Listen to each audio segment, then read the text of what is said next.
Olá, meus queridos alunos, é sempre um prazer e uma alegria encontrar vocês por aqui. Hoje nós vamos tratar do tema sociologia e a religião, né? Bom, a palavra religião, ela vem do latim, deriva de religare, né? Voltar a ligar ou reconectar, ligar novamente, religar os seres humanos, né? Com a presença, com a figura de Deus. Existem também outros significados importantes que ao longo desse processo histórico vem sendo utilizado para identificar o significado, o sentido do termo religiosidade.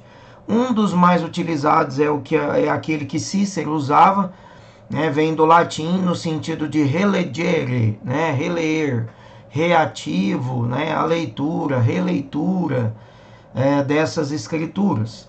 Nós temos já na Idade Média a presença marcante de Santo Agostinho, no século VI, no século IV a.C., e o Santo Agostinho vai dizer dessa questão aí de reeleger e reeleger, religação do ser humano novamente a Deus.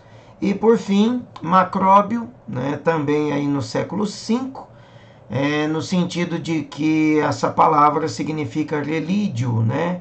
Relinquere, ou o significado daquilo deixado pelos antepassados. Então, uma ideia de legado, de transformação, de herança, né? Então, nós podemos dizer sinteticamente que religião é o conjunto de símbolos, de rituais, que possuem significados específicos, né? Amparados numa determinada crença, numa determinada fé, num grupo de fiel ou de fiéis que identificam com a organização religiosa, né? A primeira, dentro dessas reflexões na sociologia, a primeira corrente ou o primeiro sociólogo específico a falar da religiosidade é o Augusto Comte. O Comte vai falar da religião da humanidade, o funcionamento então da sociedade para o Comte. Nós estudamos isso em outras aulas, dentro da doutrina, né? Dentro da ciência positivista. O Comte vai dizer que o funcionamento da sociedade obedeceria diretrizes pré-determinadas para promover o bem-estar ao número maior de pessoas, né, de indivíduos.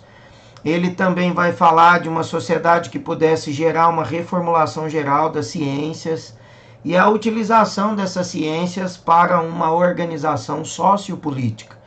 O filósofo também planejou aí uma nova ordem espiritual, uma nova doutrina, se dissociava totalmente da ideia da metafísica, da teologia cristã, que era aquela dominante aí no século XIX, onde o Comte escreve sobre a questão da religião da humanidade, e ele chegou então a preconizar a construção de templos positivistas no mundo todo. Aqui no Brasil nós tivemos o primeiro templo da religião da humanidade, construído na cidade do Rio de Janeiro. Tivemos um em São Paulo e um em Manaus. Hoje a religião da humanidade já não é assim tão divulgada, ela perdeu bastante espaço. Nós temos somente o templo da religião da humanidade ainda na cidade do Rio de Janeiro. No entanto, com poucos adeptos, uma religião restrita, né, um pequeno número de pessoas.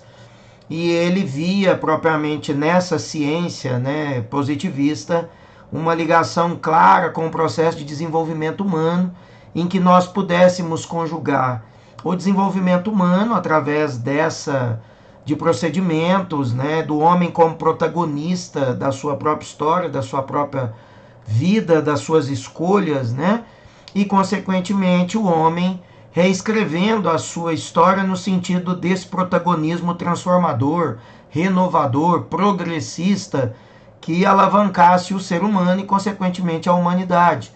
Então essa religião da humanidade, ela tinha como simbologia a mulher, né, com uma criança na mão. Fala-se inclusive que é da própria esposa, né, do Comte, a imagem da esposa do Comte, e ele colocava a mulher com a criança na mão, simbolizando que para ele o protagonismo dessa religião que transforma, que promove o desenvolvimento, que levaria a humanidade ao progresso e consequentemente o Estado, né? Porque a religião para ele tinha uma ligação direta do ser humano com o Estado, no protagonismo transformador, né? Ele então idealiza a mulher como aquela que acolhe como aquela que acolhe, que protege, né? E, consequentemente, vai levar o ser humano a essa história de entender a mulher que gera, que transforma, que protege, no sentido da maternidade, efetivamente vai ser aquela, né, comparada à religião da humanidade, que abraçará a humanidade no sentido transformador, né, no sentido de renovar, né, de levar efetivamente a humanidade ao seu progresso. E é por isso que o positivismo está ligado diretamente àquela famosa frase ordem e progresso, que inclusive nós temos na nossa bandeira, porque é o lema positivista que trouxe a proclamação da República para o Brasil. Então nós temos aqui a imagem, né, de um templo positivista aqui mesmo, né, no Rio de Janeiro, o altar positivista, lá, o culto à humanidade, e daqui do lado vocês vão ver aí a imagem da deusa da humanidade, da religião da humanidade, representada aqui pela simbologia, né, da própria esposa do Conte, no sentido da acolhida, da proteção, da maternidade, né, aquela que por detrás está ali alavancando a sociedade, a humanidade a se transformar, a se renovar em prol do progresso, né? E por fim, a bandeira, né, ordem e progresso, que é a nossa bandeira aqui do Brasil, que é utilizada também nos altares, né, da religião e do culto da humanidade, representada exatamente a ideia da ordem, de ordenar uma sociedade sem conflito, e o progresso na ideia de uma sociedade que utilizaria da ciência para progredir, para transformar, para evoluir, né, cada vez mais, certo? Segundo aspecto aí dentro da sociologia da religião, nós vamos pegar o sociólogo Durkheim. O Durkheim, com certeza, é o que mais escreveu e influenciou a sociologia dentro do tema da religiosidade. Para ele, né, o Durkheim vai dizer que a sociologia, que a religiosidade, tem aí uma ligação direta com a ideia de participação na ordem sagrada, né? Como o caso aí dos rituais, das cerimônias, que dão um prestígio social especial, né? Aquele que protagoniza o culto, aquele que precisa da religiosidade para também se mostrar, né? Para se associar à imagem como um cidadão de bem, mais ou menos como agora a gente vê o discurso do cidadão de bem, aquele que protege a família, o culto da moral, dos bons costumes, esse discurso muito esculpido, inclusive aqui no Brasil, né? Por detrás aí desse viés governamental, né?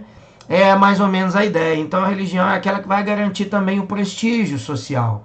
É especial, ilustrando as funções sociais da religião, que é exatamente colocar o ser humano no caminho ali da retidão, como baluartes da proteção, da ética, do cuidado dos valores, como família, a ética, a figura de Deus, a sociedade, né? Então, há por detrás da religião, segundo Durkheim, uma ideia de prestígio, de mostrar, né, de se evidenciar através dos parâmetros religiosos. Então a religião, segundo Durkheim, pode ser definida como um sistema unificado de crenças, de práticas relativas às coisas sagradas. Essas unificam o povo, né, numa comunidade moral, que é o que a gente chama de igreja, né? É um compartilhar aí coletivo de crenças, de atitudes, de cultura, de comportamento, de festividades, de divindades, né, de simbologias, sobretudo. E segundo Durkheim, é um forte mecanismo para reforçar essa integração social. A religião, então, leva à coesão social, que é um dos temas bastante tratados pelo Durkheim dentro da sua obra. Então ela vincula, ela gera coesão, ela promove um mecanismo de integração social, podendo inclusive diminuir os índices de anomia social, né? O Durkheim também vai dizer que essa religião tem uma função substancial na criação, no reforço, na manutenção da solidariedade social, né? E da consciência coletiva. Então, através da religião, a sociedade se integra, se une, se promove, garante essa solidariedade intensa no que diz sentido à solidariedade orgânica, que vincula, que protege, que ampara, que um é corresponsável pela sobrevida, pelo desenvolvimento, pela felicidade do outro, né? Então, na visão do Durkheim, a religião teria ali um vínculo com a assistência, com a promoção, né, da igualdade, do cuidado em relação ao outro, o que promoveria forte integração e, consequentemente, levaria ao desenvolvimento dessa sociedade orgânica e de uma solidariedade orgânica intensa, forte, promotora, né, dessa questão moral. Vamos aqui lembrar que o Durkheim era um defensor ativo do fator educacional, e dentro do fator educacional, o Durkheim vai dizer para nós que a formação moral, né, com vínculos, com atitudes, através do meu comportamento eu educo, né, eu formo a consciência crítica, a consciência ética, a consciência moral das crianças, dos jovens, dos filhos, né, daqueles que estão ali o tempo todo dependendo de mim, inclusive como professor, né, inclusive como aquele que é membro dessa sociedade, né, e que vivencia, que experiencia, que pode demonstrar através de atitudes concretas, gestos também concretos dessa construção ética, dessa construção moral, né? Então é a sociedade quem gera todas as coisas sagradas. Portanto, para o Durkheim, a religião e a sociedade são uma coisa só. Ele vai falar ali, há uma herança, né, propriamente nos cultos, né, totemistas. E ele vai dizer, olha, se a gente for, por exemplo, na Austrália, dentro dos cultos totemistas, nós poderíamos encontrar ali uma comunidade que colocaria como totem um jacaré, um crocodilo, que é da Austrália, né? E a partir de então, aquele símbolo, né, dentro do totemismo, passava a ser também uma divindade, passava a ser um elemento sagrado. E daí, então, ele vai dizer quando que surge a religiosidade. Para ele, a religiosidade surgiu nesses cultos, nesse comportamento totemista, em que se elegia símbolos, se elegia animais. E esses referenciais era aquilo que se cultuava, que se protegia, que acreditava, que protegia a comunidade, que trazia fartura, que poderia representar um elemento direto com a produtividade daquela comunidade, ou com a resistência aos inimigos que atuavam, né, diante daquela comunidade. Então, no exemplo do culto totemista do crocodilo, do jacaré, o jacaré passava a ser uma simbologia marcante dentro daquela comunidade, reverenciado, cultuado, protegido. Em outros momentos ele poderia ser num dia específico em que se comemorava, né, o dia daquele objeto, daquele símbolo ainda não religioso, mas de um símbolo que vinculava a humanidade, que vinculava essa comunidade. Esse jacaré tinha que ser pego, caçado, feito e dividido, socializado ali, como se fosse uma grande festa, um churrasco, né? E através dali promovia também o vínculo, promovia a festa, a celebração, a partilha. E segundo Durkheim, é daí que brotou a religiosidade. Olha que interessante, né? Então, para o Durkheim, para se chegar a isso, né, o autor vai buscar uma análise aí etnohistórica, como essa do totemismo, que eu acabei de passar para vocês. O que há um universal aí na religião, né, um conceito de sobrenatural, que comumente está ligado à religião, né, não pode ser considerado como sendo algo característico, né, da religião. A ideia do sobrenatural, né, as concepções religiosas têm também por objeto exprimir, explicar, né, vincular, e tem assim um constante de regular essa sociedade, de aproximar, né? Além disso, o sobrenatural é um conceito estranho e para muitas dessas sociedades, porque não se explica o sobrenatural, né? E um segundo ponto, né, pelo qual ele tentou por muitas vezes aí definir a religião, foi a ideia de divindade, né? Mas essa ideia não é algo que se estenda para todas as religiões também.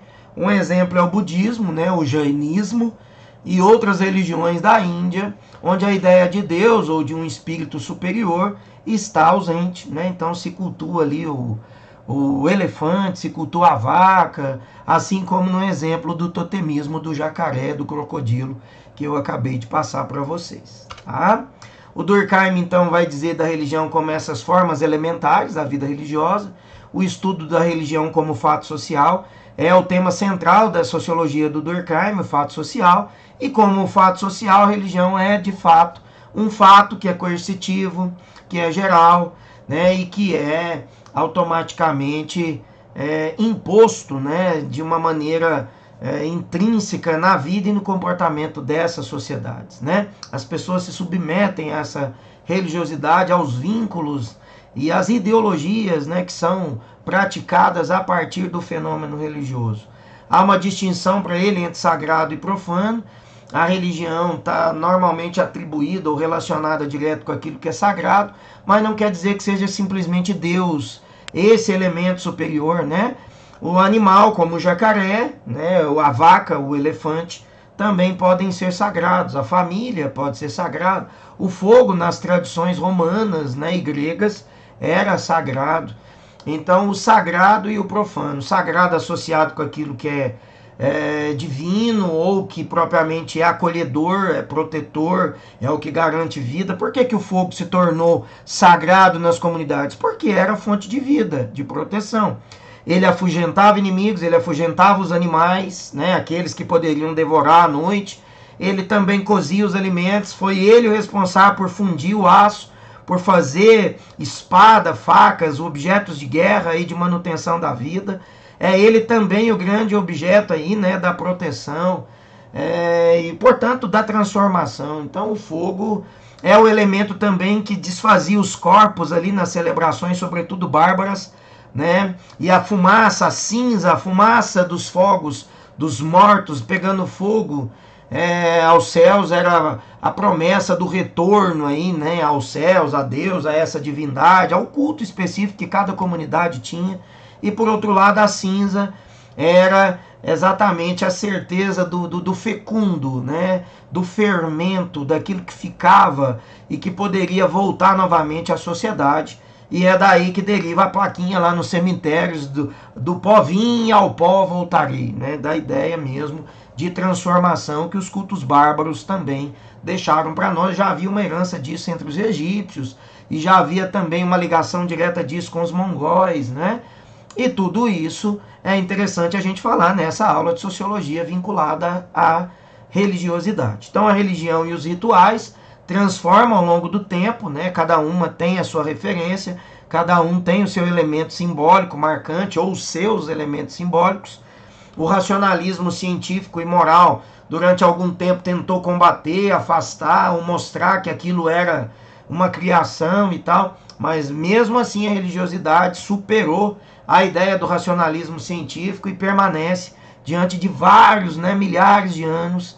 Essa religiosidade, o fenômeno religioso ainda se estabelece, ainda é importante, é elemento de estabelecimento dessa moral comportamental, fonte de vida, inclusive de fazer com que as pessoas acreditem, né, na possibilidade de uma nova vida, de um novo momento, de uma felicidade, né, que as religiões normalmente passam e explicam o sofrimento e a dor como referência, né, para que a gente possa galgar um novo tempo, uma nova espaço, uma nova vida marcada por alegria, por bonança, por felicidade. Então, até esse elemento motivador, a religiosidade pode trazer consigo, de acordo com esse estudo aí do Durkheim.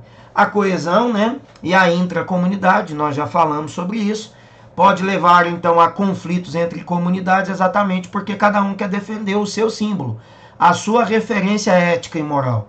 É por isso que a gente tem ataques muitas vezes a outras religiões, a intolerância com a religiosidade do outro, né? a não aceitação, né, desses discursos como também divinos, sagrados, importantes, e a ideia, sobretudo, de algumas religiões mais conservadoras, né, de achar que só existe um Deus e que esse Deus é aquele que eu, ou que você, ou que essa religiosidade professa, é o único verdadeiro, é o único apto a salvar, é o único capaz, né, de garantir, de fato, a nossa proximidade com esse elemento divino, com esse elemento sagrado. E isso a gente já viu que a sociologia vai mostrar que é um grande equívoco de quem pensa que a sua religiosidade, o seu Deus é o único e capaz de salvar, e capaz de trazer bênçãos, e capaz de transformar, e capaz de trazer alegria e felicidade, tá? É um equívoco, a sociologia já mostrou isso para nós diante de várias unidades, de várias vertentes distintas e também de sociólogos distintos, né? Vamos aí então para mais um. Terceiro deles é o Ludwig Feuerbach. O Feuerbach, né, vai dizer que a religião tem duas funções. consente o homem a tornar a sua consciência de si mesmo, faz com que o homem se perceba, que o homem entenda, né, como ele centrado nessa sociedade, na realidade, e objetivando-se em Deus, o homem torna-se consciente das suas próprias limitações, das suas dores e da sua possibilidade de luta, de conquista e de desenvolvimento. Aqui no vermelhinho, né, nós vamos acompanhar aí comigo, o Feuerbach vai dizer que Deus é a essência do homem projetada em um imaginário ser transcendente. Então, é o homem que se projeta nesse Deus. É o homem que se projeta nessa referência daquilo que ele gostaria de ser ou naquilo que ele espera ser para continuar vencendo as agruras, vencendo as quedas, as dores, as mortes, né, vencendo os tsunamis, os terremotos, a guerra e sobrevivendo à angústia, ao medo. Então, é mais ou menos o sentido que o Feuerbach traz para nós, né? Então, ele vai falar também os predicados de Deus, sabedoria, potência e amor, são qualidades humanas imaginadas como infinitas. Por isso, Feuerbach pode dizer que o segredo da teologia é a antropologia, que é exatamente a ciência que estuda o homem, o comportamento humano, né? O objeto da religião, no caso Deus, é a essência do sujeito que se revela fora de si. Então, nessa visão do Feuerbach, a religião seria sim uma fonte de alienação, porque ela simplesmente seria o fato de transportar do próprio homem aquilo que ele gostaria de ver nesse Deus, nesse Salvador, nesse elemento divino. Então, a ponto disso, o Feuerbach vai dizer que essa religião, ela é sim fonte de alienação, sobretudo quando o ser humano se projeta ou projeta através dela elementos de dominação, elementos de poder, elementos de exploração. E isso necessariamente vai desaguar naquilo que o Karl Marx também defendeu, a religião como ópio do povo, a religião como fonte de escravização, como fonte de poder, sobretudo quando atrelada à burguesia e ao Estado dominante, né? Mas daqui a pouquinho nós falamos do Karl Marx, agora nós vamos falar do Max Weber. O Weber então vai dizer que a religiosidade, né, ele ficou preocupado em destacar o papel básico da religião ligado à condição humana, a religião como contingência, impotência e escassez, né? Então ela tem aí o papel de influenciar nossas íntimas atitudes, as práticas dos homens em relação às várias atividades da vida diária que a gente tem, né?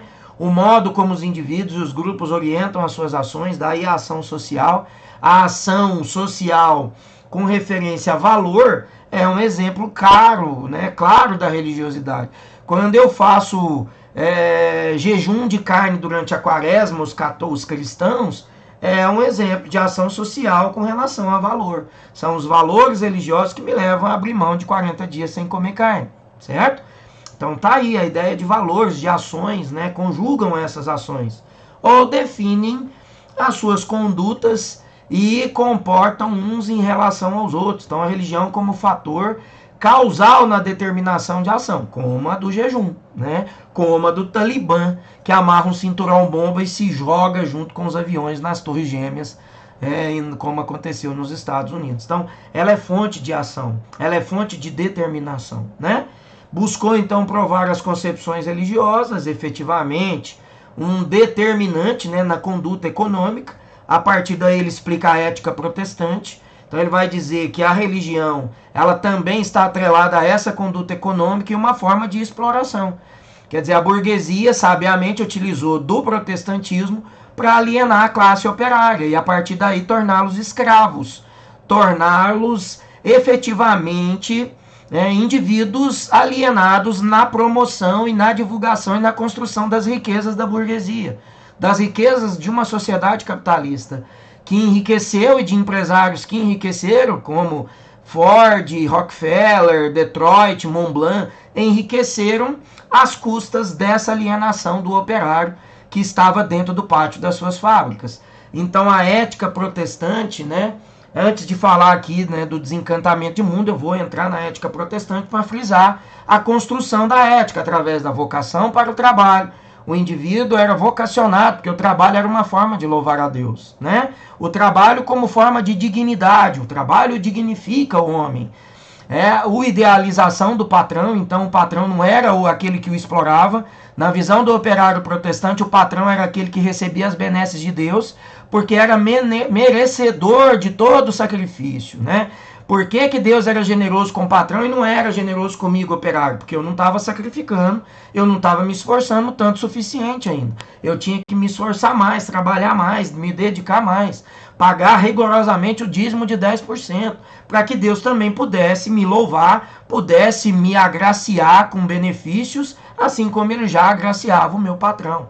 Então a idealização do patrão, a poupança ascética, que guardava dinheiro como prova de mostrar para Deus que estava se esforçando, né? A ideia da permissão do lucro. A permissão do lucro, onde no cristianismo era pecado, no catolicismo era pecado lucrar.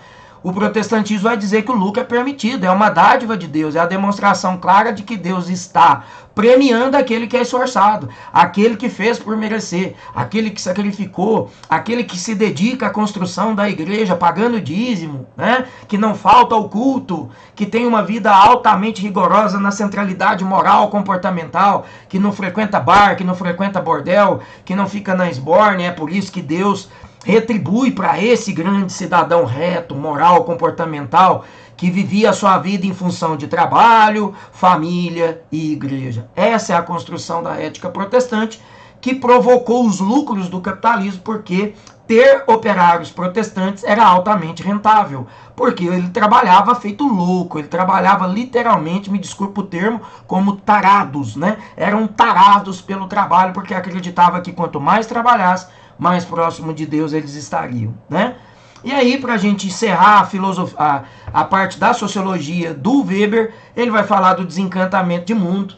O termo faz, então, parte dessa sociologia do Weber, e ele vai dizer que o desencantamento parte do processo de racionalização. Então, o estabelecimento de uma ordem social com relações afins, aquela relação racional, objetiva, para conquistar resultado, para ter o lucro, para chegar ao cargo, para passar no concurso, para passar no vestibular, a promessa de troca, a promessa de sacrifício. Então, essa relação racional foi que levou o ser humano a essa racionalidade exacerbada e com tudo isso desencantou. Porque às vezes que ele percebia que não tinha o retorno, a hora que ele percebia que não conseguia chegar àquele resultado planejado, ele se desencantava, ele sofria, ele percebia que a realidade era muito mais de dor do que de alegrias, ele percebia que ele tinha que sofrer e que chorar com a morte da filha, do filho que não tinha o dinheiro para ele tratar, e essa pessoa morria por falta de tratamento. Quer dizer, há vários elementos desse processo de racionalização que levou o ser humano a se desencantar com o mundo. E esse desencantamento do mundo, por conta da cultura empobrecida, por conta da ciência que só ela existe, ela cresceu, ela trouxe resultados, mas para quem podia pagar por ela, né? A crescente racionalização da vida, que fez aí, trouxe um abandono das concepções mágicas, acreditar lá no Coelho da Páscoa, no Papai Noel, no sonho encantado, no conto de fada que a nossa mãe, que a vovó lia pra gente para dormir. Então, esse desencantamento veio porque caiu a real, que isso não existia, isso era apenas uma concepção criada, isso era fruto do imaginário. A realidade é mais dura do que isso, a realidade é mais dura do que o livrinho de história que a mamãe ou que a vovó ou que o papai contava pra gente. A realidade é crua e nua, ela é marcada por dor, precisa ter dinheiro, precisa ter acesso às tecnologias, precisa cada vez mais se aproximar daquilo que a racionalidade impõe a cada um de nós, as tecnologias que o mundo exige de nós, né? E nós vamos nos afastando do elemento humano. A racionalização e a ciência, então, deslocou a religião do cenário central da vida das pessoas, né, dessa vida pública. Com isso, a religião torna-se apenas um objeto de foro íntimo, pessoal de cada um. A ciência adquire, então, o status de legitimidade, de explicar cientificamente tudo aquilo. Aquilo que a ciência não explica não é comprovado, então não é válido, não é importante. É perda de tempo se eu ficar fazendo aquilo. É perda de tempo louvar, é perda de tempo rezar, é perda de tempo acreditar que Deus vai resolver o meu problema X ou Y. Essa é a concepção que o Weber analisa na sociologia dele para mostrar o porquê do desencantamento, né? Então essa ideia que tendeu para o ateísmo, desacreditar da bondade de Deus, uma igreja que se enriqueceu, as igrejas que enriqueceram, as grandes lideranças que muitas vezes se enriqueceram, mas que não traduziram um retorno, mas que não cuidaram de quem estava na fome, de quem ainda tem fome, né? Uma igreja, um culto que se apartou efetivamente da finalidade do cuidado em relação ao ser humano. Então o ser humano se desumanizou. O ser humano hoje está utilizando a religião como fonte de intolerância e de perseguição, homofobia, né? De afastar as pessoas, de tirar as pessoas do cenário real. E essa é uma forte análise do Weber, tá bom, gente? A ética protestante eu já expliquei, nós vamos passar adiante para não ficar muito longa a nossa aula. E o Marx? O Marx começa aquela frase dizendo que a religião é o ópio, porque a religião é aquilo que entorpece, é aquilo que aliena, é por conta do uso da religiosidade no século XIX que o Karl Marx vai dizer que a burguesia explorou o trabalhador e enriqueceu. É por conta dessa alienação e do uso ideológico da religião que a gente vê políticos eleitos, inclusive aqui no Brasil, com forte tendência, em razão dessa tendência ideológica política, utilizando no discurso centralizador, moralista que a religião conduz. Nós estamos vendo o presidente usando, né, o Estado que deveria ser totalmente laico, mas que está vinculado até mesmo à promessa de nomear ministro do Supremo terrivelmente evangélico. Então, quer dizer, isso foge à realidade daquilo que deveria ser ou partir do governante, né? Então, a ideia da ideologia atrelada à política, a ideologia atrelada ao poder dominante para escravizar, para corromper, para explorar, a religião como fonte de alienação, vendendo sempre a ideia, como Nietzsche nos disse, de ser feliz depois, de ser feliz na vida eterna. Aqui a gente sofre bastante, sacrifica, aqui é lugar de sofrer, porque a vida eterna está lá no céu. A ideia da gente entender e aceitar que eu tenho que sofrer, que eu tenho que pagar, que eu tenho que morrer, porque a vida eterna e a promessa da felicidade é lá, no além, no depois. Tudo isso foi duramente questionado pelo Marx, e é por isso que ele vai avaliar a religião como ópio, como ideologia e como alienação. A angústia religiosa é ao mesmo tempo a expressão da dor real, né? O protesto contra ela. A religião é o suspiro da criatura oprimida, o coração de um mundo sem coração, tal como é o espírito de uma situação sem espírito. É o ópio do povo. Então essa é uma citação que o Marx coloca no seu livro, lá na Crítica à Filosofia de Hegel, e o Marx então vai falar, o Marx era ateu? Não, o Marx até acreditava na figura do divino, do elemento essencial, mas ele não era religioso, ele não professava religiosidade alguma, porque na visão dele a religião era de fato esse instrumento de dominação do Estado e da burguesia. Quem controlava os meios de produção também controlava a religiosidade, e através dessas duas formas eram duas formas de impor correntes, de impor exploração e alienação, né? Então, segundo Marx, não basta só criticar a religião, é preciso não só criticar, mas ir na raiz material, que é a alienação do trabalho, a exploração econômica, a alienação religiosa que vem justificar o fracasso, que vem justificar o sofrimento nesse mundo para viver a vida eterna depois, para viver a felicidade depois.